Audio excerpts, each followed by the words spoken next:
I'm delighted to welcome Professor Vernon Domingo, who recently retired from Bridgewater State, teaching, well, you see the map behind his head.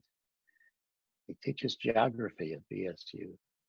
So welcome, Vernon, to tell a story from your family, listening to Micah.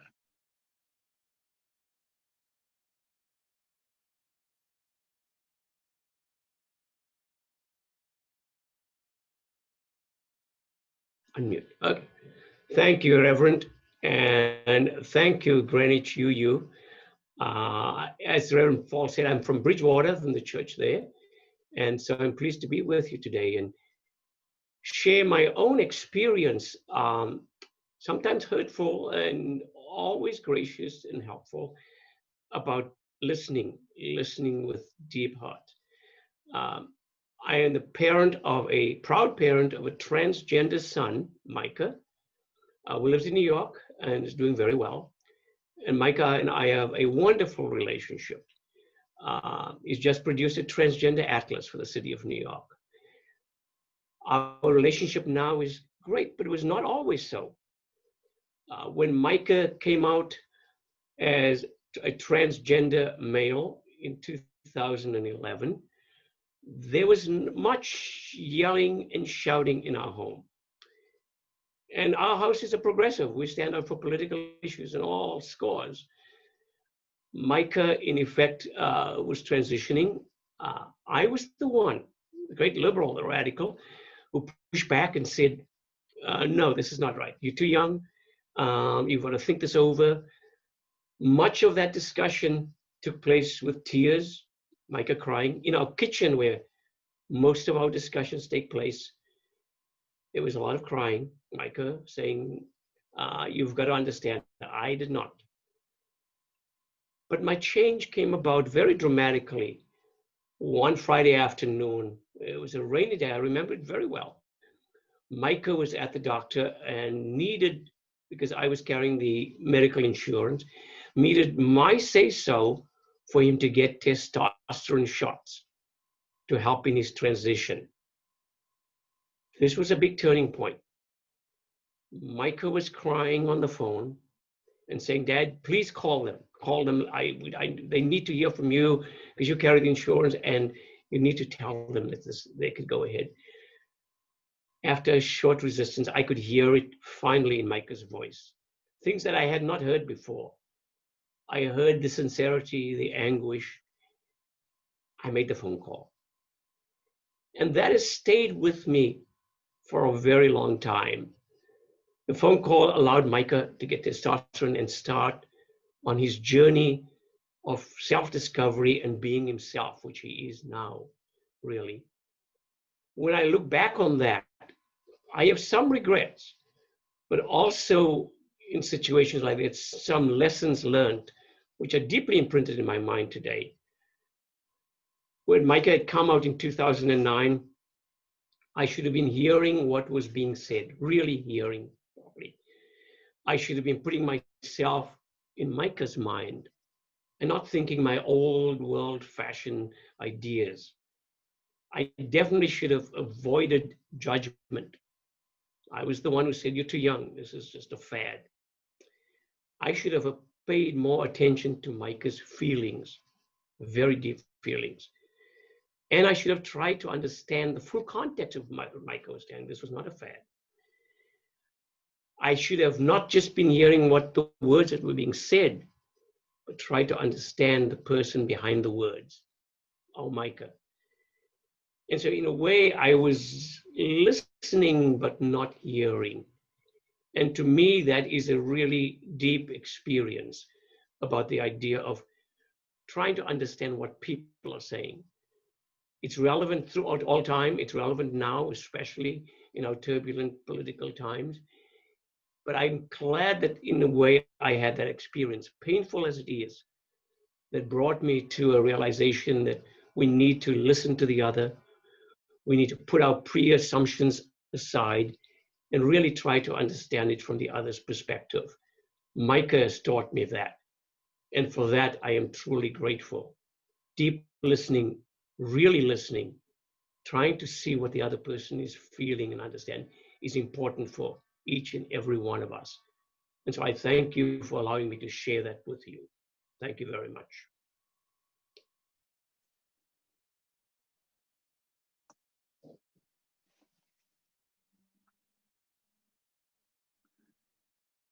Michael Eric Dyson, in his book, What Truth Sounds Like, James Baldwin, Bobby Kennedy, and our unfinished conversation about race in America, recounts the story of a meeting that Bobby Kennedy had with a group of African-American artists and social justice leaders toward the end of May 1963. Bobby had had breakfast previously with James Baldwin and asked him to arrange a meeting with other African Americans who could help him understand the issues that the nation was facing at that critical moment in the struggle for civil rights. If we place it in time, we'll remember that there was a civil rights bill in Congress. It was obviously facing resistance, and this occurred about 6 months before the assassination of Bobby's brother, John F. Kennedy.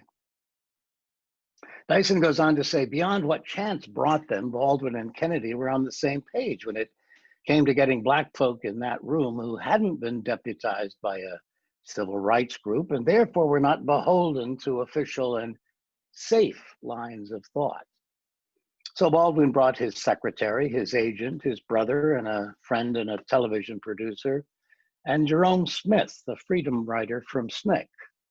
Baldwin also invited his attorney, Clarence Joan, who doubled as Martin Luther King's lawyer, the white actor Rip Torn, and the Chicago Urban League head Edwin Barry, all of whom reflected Baldwin's own threefold calling as an artist, an intellectual, and an activist. But the bold-faced names shone the brightest: Lorraine Hansberry, Harry Belafonte, Kenneth Clark, and Lena Horne. Bobby Kennedy started the conversation by emphasizing how important the question of civil rights would be in the 1964 election. And he goes on to report that in a message that could be ripped from today's headlines, Kennedy warned the gathering that race would play a big role in the next election, which was then 18 months away. We have a party in revolt, Kennedy said, and we have to be somewhat considerate of how to keep them on board if the Democratic Party is going to prevail in the next elections. Hence the dilemma Black voters perpetually face: how to effectively argue for their just reward for loyalty to a party that often takes them for granted while keeping its eye on the disaffected white voter who might potentially bail in resentment of the few benefits being offered to Black folk. Like so many white Americans, Kennedy wanted the Negroes to be grateful for slow and steady improvement, but the Negroes were done with gratitude and gradualism. Kennedy argued that instead of acknowledging the looming political crisis and saluting the administration's actions, Black folk were being seduced by extremist elements in Black America and listening to the siren song of the Black Muslims. And that, he said, spelled trouble. You don't have no idea what trouble is, Jerome Smith, the freedom writer from SNCC, interjected. His exclamation sent a chill through the room, but he was just getting started, because I'm close to the moment where I'm ready to take up a gun. I've seen what government can do to crush the spirit and lives of people in the South. Then Lorraine Hansberry spoke up for Smith, dismaying Kennedy. She said that she and her comrades were going to go down and get guns, Bobby later recalled. And they were going to give the guns to people on the street, and they were going to start to kill white people. Perhaps Hansberry was taking poetic license and dramatically overstating the case. Smith's comments, however, were decidedly nonfiction and thus even more terrifying to Bobby. Smith's statement was genuinely astonishing. He was a follower of Gandhi and King, a devotee of nonviolent protest in the service of Black freedom. He was no doctrinaire Black radical given to the exercise of his Second Amendment right to bear arms. But he could no longer bear the pain of calculated indifference to the trauma that Black people endured every day. Kennedy had surely not anticipated such an outburst, and neither had the others in the room, and yet Smith had the immediate respect and admiration of his Black peers, who realized that they lacked his compelling authenticity, his existential credence. Smith had endured the most exacting revenge by law enforcement for the simple desire to be free. He had few rivals other than John Lewis in enduring so many beatings, bearing in his body the after effects of grievous violence toward Blackness. I don't know what I'm doing here, listening to all this cocktail party patter, Smith said, shattering the comity of the room. A comity, however, built on dishonesty, which is no comity at all. Smith was having none of it. He insisted it wasn't the Black Muslims who were the problem. And because he was a devotee of nonviolence who was quickly losing his faith, he was a far greater threat to the social order than the Black Muslims who'd never made such a pledge of nonviolence. When I pull the trigger, he said, kiss it goodbye. After his own earlier emotional tempest, Bobby bitterly accepted his fate that day and silently seethed. He had never witnessed Black pain like this before in such naked, unglossed ferocity. That meant that he had never really seen them, his fellow Black citizens, not honestly. The Black folk in the room had largely let the rage run free, for a moment at least, before one of the most powerful white men in the world. The moment justified Baldwin's observation that to be a Negro in this country and to be relatively conscious is to be in a rage almost all the time. Feeling under siege, Kennedy tried to ignore Smith and turn to more reasonable voices and cooler heads, but it was too late. Lorraine Hansberry spoke up. You've got a great many very accomplished people in this room, Mr. Attorney General, but the only man you should be listening to is that man over there. With that decisive rejection of respectability politics, she sealed Kennedy's fate. He would be forced to finally hear instead of speak, to listen instead of lecture. Dyson refers to Smith's intervention in the conversation as witnessing, telling the truth about what was really going on in Black America, stating from his gut the nature of his reality, and in turn, the reality that Black people faced then and, to an unconscionable degree, continue to face to this day. Bobby was forced to listen, not to speak, to listen deeply, and finally, to the degree that he could at that point in his life, to hear. Now, Bobby didn't instantly become a leading advocate for civil rights, at least not right away. But he listened and learned and continued to listen.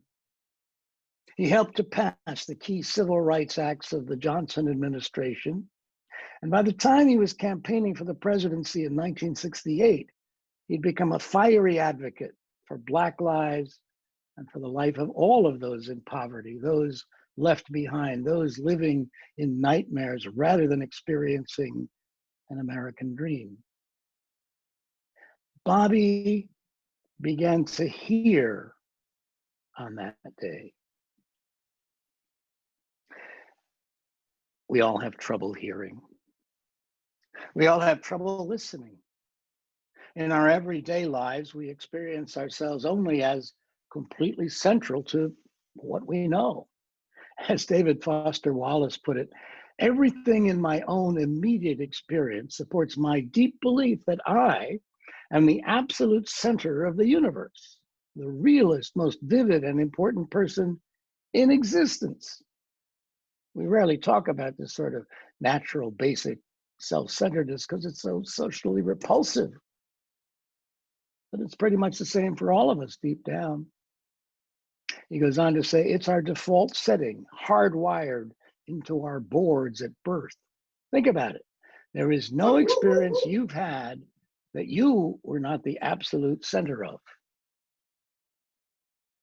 We all have trouble hearing. And that, I think, is one of the reasons that we as a nation turned away from acknowledging the debt owed by our nation for the original sin of slavery. As I've been reading more about those days of struggle, stories of Martin and Malcolm, of Black Power, of the struggle to achieve the legal right to equality and the failure to follow through with economic rights, with achieving real equality between Blacks and whites, I've come to see the extent to which we are only now resuming the conversation that Bobby Kennedy had with all those artists and intellectuals and leaders from the Black community 57 years ago. And in deference to this interesting platform, I'm going to let my dog out so that she doesn't disturb us with barking. I'll be right back. As we live in, and such a blessing to be able to gather even so. We all have trouble hearing. As it happens, we have also resumed that conversation in our own Unitarian Universalist ranks. There was a moment in the late 1960s when our denomination was faced with a demand to empower African Americans in our own ranks. Now, many of our leaders and congregants had joined the battle in the South for civil rights during the earlier years of the 1960s.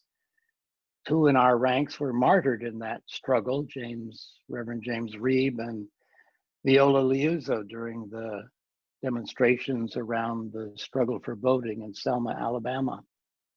When the call was made by Reverend Martin Luther King Jr. for clergy of other denominations to join him in Selma, 1/3 of our ministers and the entire board of the UUA joined him there. So it was a shock to many when Black members asked to be allowed to hold a caucus of Black people within our Unitarian Universalist Association. How is it possible, many asked, that we've struggled for integration and now we're asked to allow and support segregation? The struggle is multifaceted. There were undoubtedly errors of judgment on both sides, but the long and short of that struggle was that everyone fell short in listening, in hearing one another.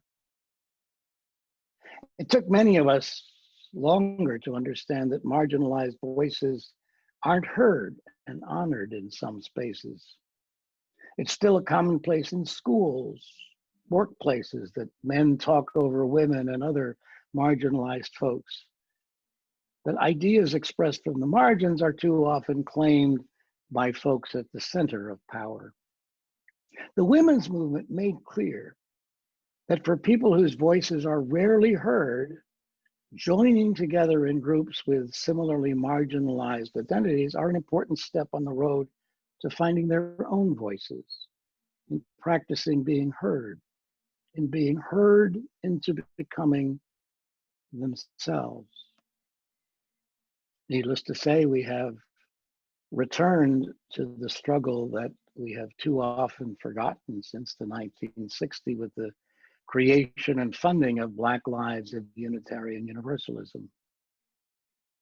Sometimes we have to take ourselves out of the center of our own lives and listen to the multiplicity of lives of all different sorts that make up the human universe, just as Bobby Kennedy had to do in the midst of the struggle for human rights in 1963.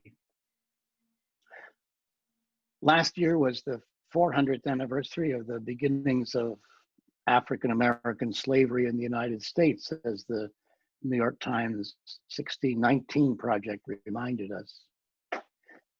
This year is the 400th anniversary of the landing of the Mayflower, an event that many of us point back to with great pride. Indeed, it was also the anniversary of the founding of the first church from which our Unitarian tradition eventually arose, when what is now Plymouth Congregational Church was created. And the other half of our heritage is 250 years old and goes back to the colonial period. We've been coming to learn that identities matter and must be acknowledged. And we are all more human than otherwise, flawed, hard of hearing, finding it hard to listen. And all have inherent worth and dignity, not just me, my rights, my interests, tendencies too much encouraged by our economic arrangements, our whole culture. No, our message of universalism applies to everyone. I want to suggest that our human experience is deeply enriched when we can decenter ourselves. This is experience in families where it's too easy to fall into bickering, into what I understand and know. Couples often get into conflicts that are difficult to resolve unless they practice deep listening. Listening one another into understanding, listening without planning the next assault on the other. You have some small group ministry groups. We have a group called Connections. Part of our goal there is to listen one another into greater wholeness and maturity as spiritual beings, as we consider the monthly theme, in this case, deep listening. Now, in speaking about Bobby and James Baldwin, I focused on the Black struggle for freedom and equality. But there was also decentering work for men in the struggle for feminism in the second wave. And it became much clearer that women needed places to talk, just as the African Americans in our movement had demanded for themselves. I myself struggled. I was an English teacher for 10 years to 8th graders. I struggled with the problem of the masculine pronoun in the English language. And I once read a study, this goes back to the early 90s when I first joined the Unitarian Society in Ridgewood, New Jersey, that it was better to make an error of number, as in, for example, people who live in glass houses, they shouldn't throw stones. They is an error of number, but it's more significant to avoid errors of gender. And it's also fitting that we honor the struggle for LGBTQ rights, especially this month, which is LGBTQ History Month. I remember a particularly intense struggle at our Unitarian Society in Ridgewood when we were undergoing the work necessary to become a welcoming congregation over 20 years ago. Bob and Bob, they knew each other, and yet they were on opposite sides of the desire to create a welcoming congregation. Bob, out and gay. The other Bob, somewhat conservative, unhappy with the idea of homosexuality.